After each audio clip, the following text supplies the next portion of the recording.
Podcasting, the latest frontier. These are the episodes of a Catch as Catch Can podcast. Its continuing mission: to explore strange, nerdy topics, to chat about sports, movies, sci-fi, and so much more. To boldly pod where this nerd has gone before.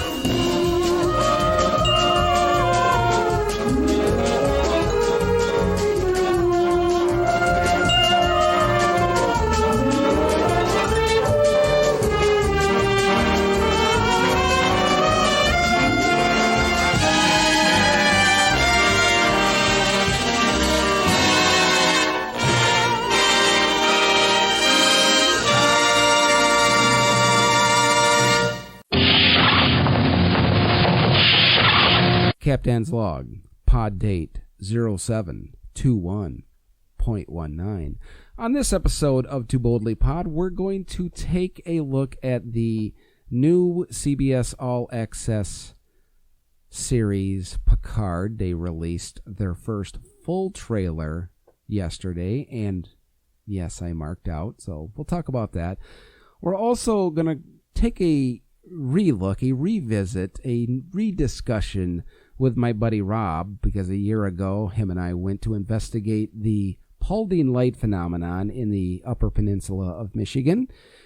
And we're going to answer this week's To Boldly Pod question, which is all about road trips. We're going to take a look at what's in the news, and I have a slight little political discussion to have. So, Scotty, set phasers on stun, engage. Well, with San Diego Comic-Con going on, it shouldn't come as any surprise that you get some of the bigger trailers happening this week. And at Comic-Con, All Access or Paramount or whomever makes these decisions decided to release the first full trailer of the new television series Picard. Let's listen. Have you ever been a stranger to yourself? Many, many times. Nearly 2 decades ago, Commander Data sacrificed his life for me. These past few years, I really tried to belong here. But it never truly felt like home. Do you know who I am? Everything inside of me says that I'm safe with you. Admiral, I have encountered a woman. She came to me for help. If she is who I think she is, she's in serious danger. Sometimes I worry that you have forgotten who you are. We do not. You can't do it alone. You need help. You need protection. You need a crew. Be the captain they remember.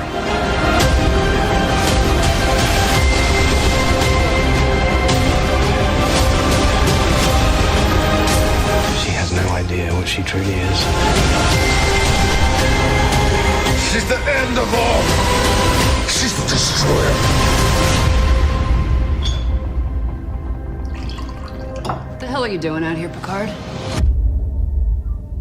Saving the galaxy?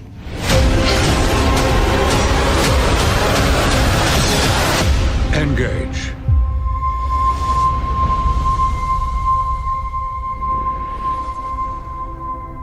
I don't want the game to end. I can see that, Captain.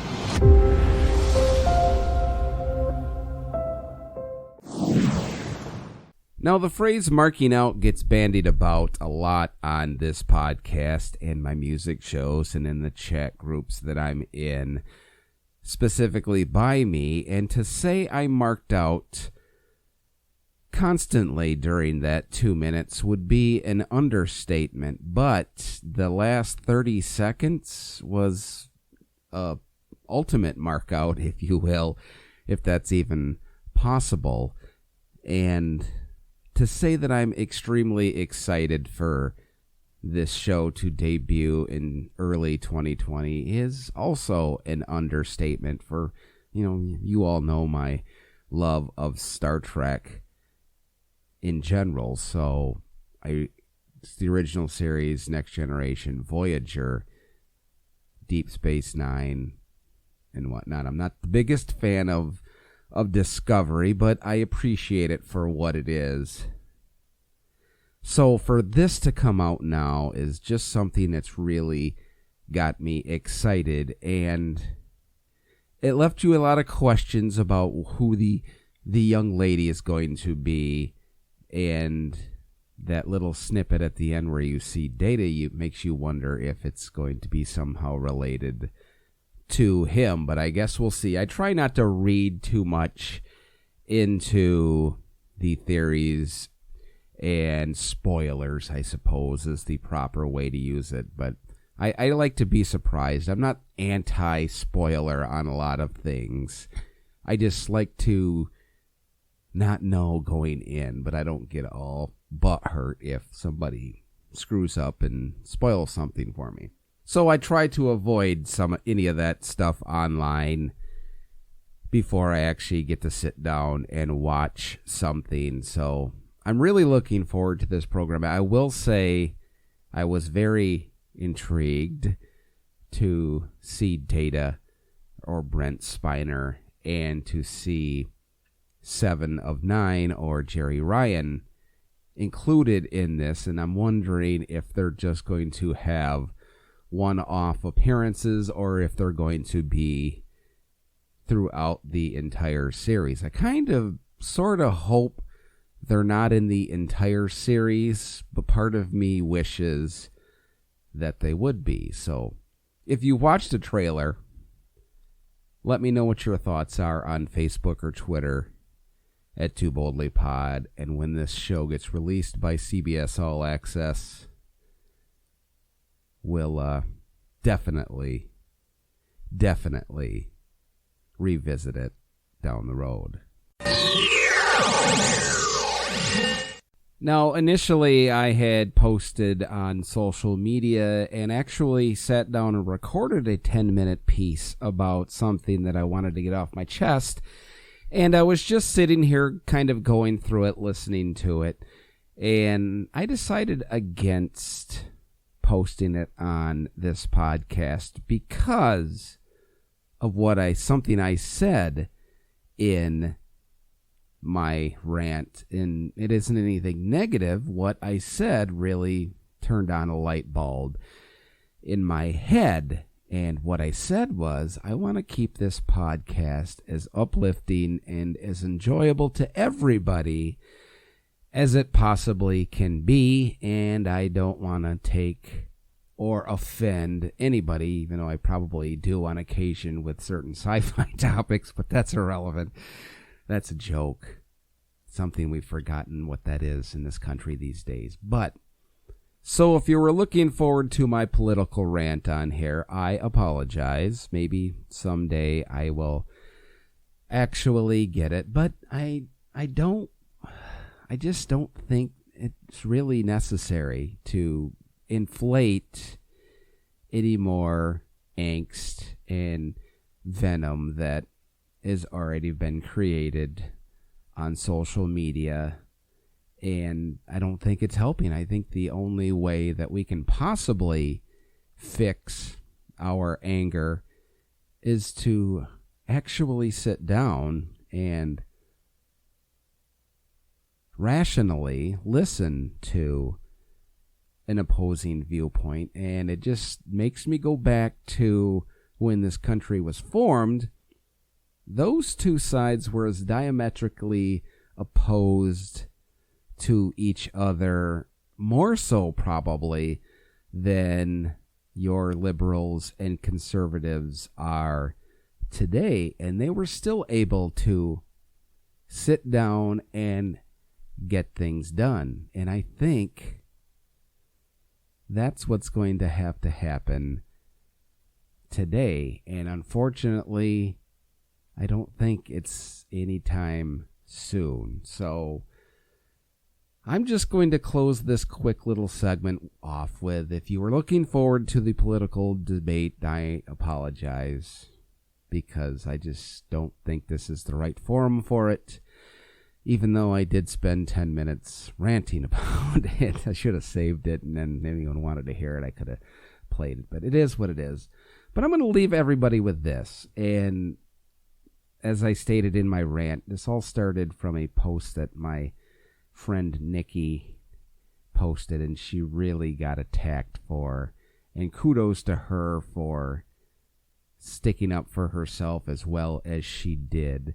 Makes me proud, because she was somebody that I kind of look at as my little sister that I never had, because way back when I coached softball, she was one of those players I always had to go pick up because her mother was working. And so her and I got to be a good brother-sister type relationship alongside of our coach-player relationships. But anyways, she did a great job sticking up for herself and for what her statement was actually supposed to mean. So, that being said, this is where, in my opinion, I could totally be wrong, and that's the beauty about opinion, is you can think you're right and be wrong, or you can think somebody else is totally wrong, and you know what? They're right. But that's, again, the beauty of opinion. But I'll leave you all with this. This is where we need to be, and of course, I'm always bringing it back to Star Trek. The Vulcans had an edict. Infinite diversity and infinite combinations. That is where we need to be in this world today.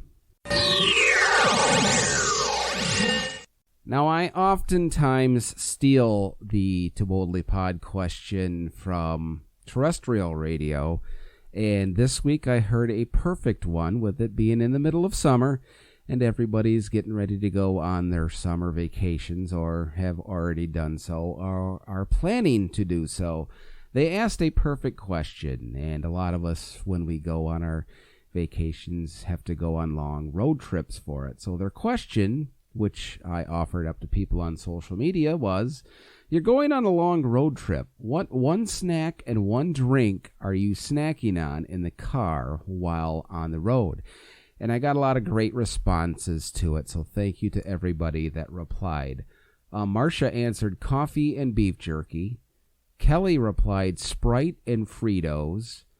Rob, whom you'll hear in a little bit, said Diet Mountain Dew and Cajun beef jerky from Dublin store. Chris replied popcorn and fizzy water. Noel replied gummy bears. Gaynell replied Diet Coke and trail mix. Kate replied Diet Coke and grapes.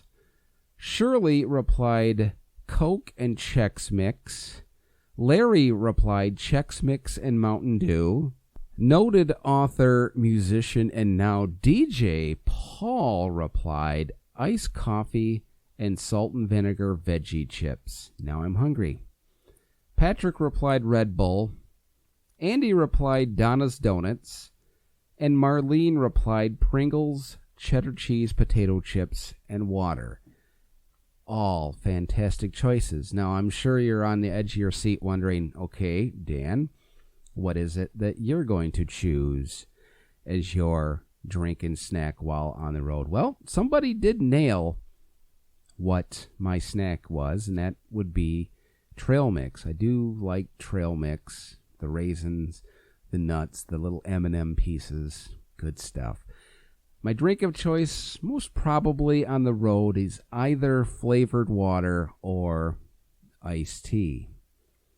Let me know on Facebook or Twitter at Too Boldly Pod what your favorite drink and snack of choice is as you embark on your road trip. The Paulding Light is a purported mysterious or ghostly light that appears in a stretch of land near Paulding in Michigan's Upper Peninsula that was once old Highway M45, but now is a strip of land cleared for power lines to the west of the current M45 roadway. The first recorded sighting of the light was in 1966 when teenagers reported seeing an apparent mysterious floating light that didn't seem to be part of any known structure or vehicle to the local police. Since, many other individuals have reported seeing the light, which, according to the locals, appear nearly every single night. Legends related to the ghostly light are numerous, but the most common involves the death of a railroad brakeman. It is said that the area of the sightings once contained railroad tracks, and the light is the lantern of the brakeman who was killed while attempting to stop an oncoming train from colliding with railway cars that had stopped on the tracks. Other, more unsubstantiated claims are the light is a ghost of a murdered mail courier, or that of a spirit of a Native American doing a dance on the power lines that run through the valley. Now, a year ago, this past week, my friend Rob and I went to Paulding to experience and investigate the alleged Paulding Light sighting, and he's going to join us right now, and we're going to kind of do a 1-year reviewing retrospective of the event. Thanks, Rob, for joining me for this 1-year retrospective. Tell everybody out there what you were thinking before or as we were driving that 8.5 hours up to Paulding, Michigan, about the phenomenon. Well, I was hoping, because I went up the year before with my girlfriend, but it was raining and it was foggy, so I didn't see anything. So I was hoping that it would be pretty cool, since it is the #1 paranormal hotspot in Michigan. And when I was there last year, there was a couple people there telling me how the lights came and lit up their car and everything. And so I was pretty geeked. I wasn't expecting, I wasn't expecting to be real, but I expected to be, maybe we'd be there an hour trying to figure out, we'd figure it out. But I didn't expect it to be debunked so quickly. Now, we went 2 nights and we saw it both nights. Yeah. So tell everybody what we decided it was. It didn't take, I think it took us less than 15 minutes. I think it was 3 cars. Now, the first car came over, and I think there was some refraction of the light, because it did get pretty bright, which was kind of cool, but it was in the direction of the highway. The second car came, looked like a car light, and then the third car came, looked like a car light, and then you could see the brake lights going the opposite way, and it was pretty evident that it was just car lights.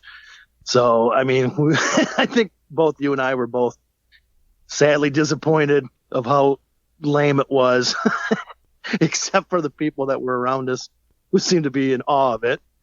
And then what did the lady tell you on the ORV? What did she tell you? Yeah, well, when I said we pretty much proved that it was the cars on the highway at the top of the hill, and she was like, no, it's not. Okay.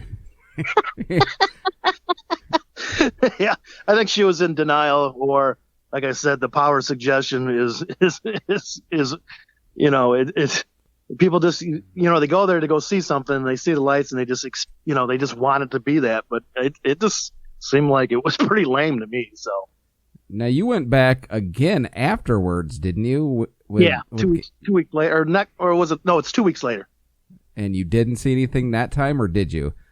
Just the same car lights. Right. And then even my girlfriend Gaynell was like, those are just car lights. And then we had a couple come from Wisconsin as we were just about ready to leave.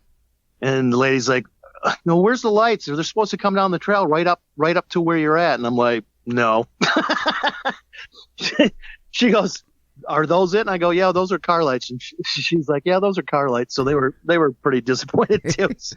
Now, I'm going to go back a few minutes, because you said that first night that you were there, the first time, somebody said it illuminated their car. Do you just think they were BSing you, or were they high? I think I don't know. I think it's an ongoing joke. I think it's just you get everybody excited about it, and then they go up there and get disappointed. I think everybody's disappointed. Like, well, I fell for it. Might as well have somebody else go do it. But yeah, they had another couple too that was there, and they said they went in the woods and they heard something moan like a Bigfoot or something like that, and both the man and his wife said the same thing. But I don't know. I don't know if you have to be like high or drunk or on something, but I'm sure it helps if you're pretty much, because everybody was pretty much, when you see videos, and I think when we were there, everybody was drinking, so we weren't. Maybe that was the problem. So would you go back there? If I'm up in the UP again, and I usually stay at those cabins, I'd probably go see it again, because those cabins are pretty nice. The last time we went there, after 2 weeks after we went, we stayed at the $70 cabin there. I think it was called the Coyote or Wolf or something. And it was really nice. So, I'm probably always, if I'm around there, stay at those cabins because they're nice and they're pretty inexpensive. And I'll go see them again. But, maybe I'll just tell everybody a bunch of lies too. Like if you can't see them, like, oh man, it came down and I had missing time. And I woke up on the street. Now, people have heard you on this podcast before, so they know you're a paranormal investigator. So You have told me next time you do a ghost hunt, you're going to come back on here and discuss your findings. Yeah, I did do the Stimson Hotel a couple of weeks ago. I went back again, the one where I got the picture. Right. And I did a bunch of video and thermal and EVPs. I even had my Geiger counter out. I haven't gone through the evidence yet.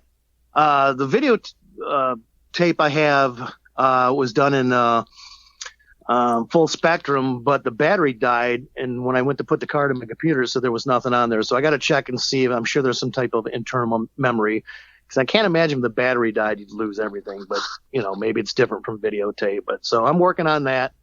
I'm just getting ready to go camping, so it'll probably be another week when I get back to check it. But hopefully I got something. It was in the same room where I got the picture and everything, so I just concentrated everything in that room for like 2.5 hours. So, well, if you get something, yeah, me too. You always need to come back on here so you can scare the hell out of everybody.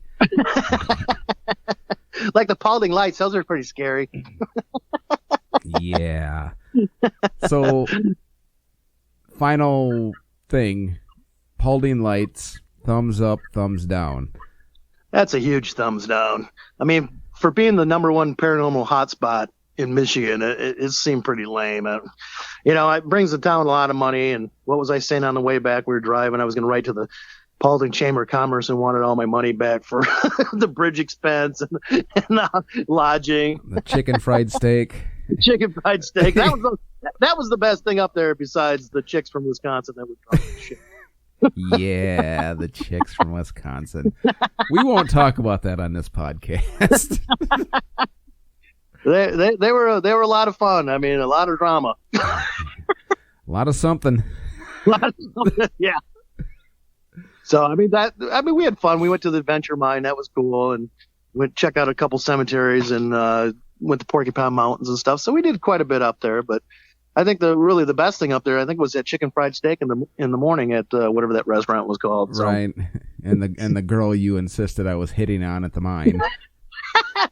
Oh yeah, at the Venture Mine. That was your future wife. Right. Would have made a great couple. Keywords to my love life: would have. Would have. Maybe she's working up there again. I think, didn't she go to Marquette College? Yeah, something like that. I don't know. Yeah, you might have been old enough to be her dad, but hey, I'm pretty sure I was. All right. Well, thank you for coming on here for this retrospective. And like I said, if Rob does an investigation and gets some cool findings ghost hunting, he's going to come back on here and talk about it. Sounds like a plan. Well, thanks to Rob for joining me to talk about the Paulding Lights. Now, if you're interested in it, I'm going to post a picture that we took of the actual light on the podcast homepage on Transistor. So check it out if you want. And if you live in Michigan, or if you ever find yourself in the UP and want to check out the Paulding Lights, go ahead and do it. Maybe you'll see something different than Rob and I did. If you have any comments, let me know on Facebook or Twitter at Too Boldly Pod. And in the news today, this comes from the UPI on July 18th, and the headline reads, California police cite carpool lane cheater with dummy passenger. The California Highway Patrol shared a photo of a mannequin used by an accused carpool lane cheater cited on the highway. The Contra Costa Division tweeted a photo of the dummy passenger composed of a mannequin head, a wig, and what appeared to be stuffed clothing. The Chips nicknamed the faux passenger Angel. Angel didn't have much of a personality as a passenger when we met her this morning during our carpool enforcement on Highway 4. She just oddly stared at us while we issued her chauffeur a ticket for carpool violations. Okay, so you're in such a hurry that you're going to cheat away onto the carpool lane, but you have the time to create this mannequin, dress it all up, stick a wig on it, haul it out to your car, and stick it in the passenger seat, but you're in so much of a hurry that you have to get into the carpool lane. The hell is wrong with mankind? And that wraps up another edition of Too Boldly Pod. I hope you enjoyed the program. Coming up on a future podcast, I have some exciting news about another podcast that I'm working on starting with my buddy Brian. We'll be talking about that soon as him and I sort of hash out the game plan, but I'm pretty sure you're all going to enjoy it. And we're also going to delve a little deeper into ghosts. All of that and more coming up on your next Too Boldly Pod. As usual, I don't have a closer for this program, so I will simply say this. Get your stinking paws off me, you damn dirty ape. WLLP, Spock Rock Radio.